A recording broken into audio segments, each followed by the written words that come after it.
America ने Venezuela पर क्यों किया हमला? एक्सपर्ट ने बताए कारण। वैश्विक उथल-पुथल के बीच अमेरिका ने वेनेजुएला पर हमला कर राष्ट्रपति निकोलस मादुरो और उनकी पत्नी को हिरासत में लेने का दावा किया है। सैन्य विशेषज्ञों का मानना है कि यह एक सुनियोजित ऑपरेशन था जिसमें वेनेजुएला के एयर डिफेंस सिस्टम का इस्तेमाल नहीं किया गया। यह घटना अमेरिका द्वारा सत्ता परिवर्तन के प्रयासों का हिस्सा मानी जा रही है। वैश्विक उथल-पुथल के बीच अमेरिका ने वेनेजुएला पर हमला किया है।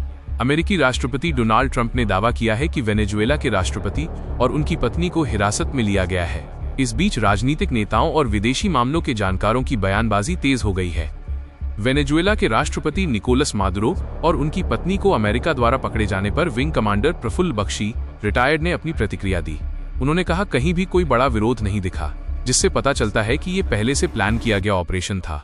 अमेरिका के पास वेनेजुएला के काराकास में पहले से ही समर्थक मौजूद थे जो अपहरण को आसान बनाने में मदद कर रहे थे।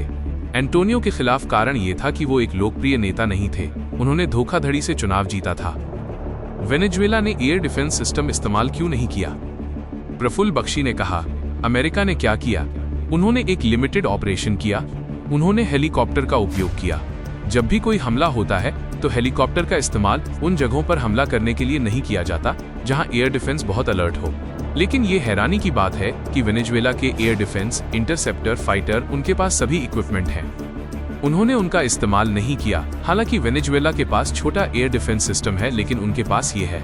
उन्होंने अमेरिकी हमलों के खिलाफ उसका इस्तेमाल नहीं किया। उन्होंने कहा, अमेरिका ने वेनेजुएला के मिलिट्री ठिकानों पर हमले किए। उन्होंने उनके राष्ट्रपति एंटोनियो और उनकी पत्नी को भी किडनैप कर लिया।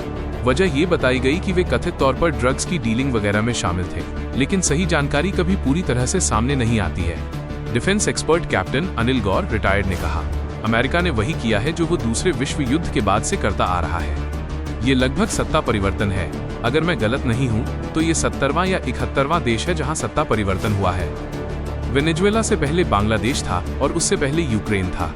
रिटायर्ड कर्नल डीएस चीमा ने कहा कि अमेरिका द्वारा वेनेजुएला के राष्ट्रपति को पकड़ना रणनीतिक और संसाधन आधारित मकसद को दिखाता है।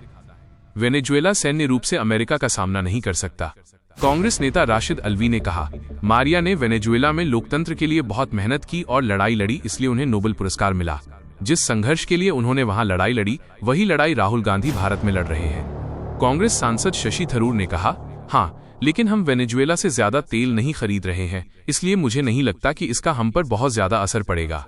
हालांकि ये सब ट्रंप प्रशासन के तहत हो रहे नए डेवलपमेंट्स का हिस्सा हैं, जिनके बारे में बाकी दुनिया को पता होना चाहिए, उन पर रिएक्शन देना चाहिए और अगर जरूरी हो तो कोई दूसरा सोल्यूशन निकालना चाहिए, जिसके लिए हम अभी 2 अप्रैल की डेडलाइन के लिए कोशिश कर रहे हैं। और लेटेस्ट न्यूज जानने के लिए मेरे चैनल को सब्सक्राइब कर सकते हैं।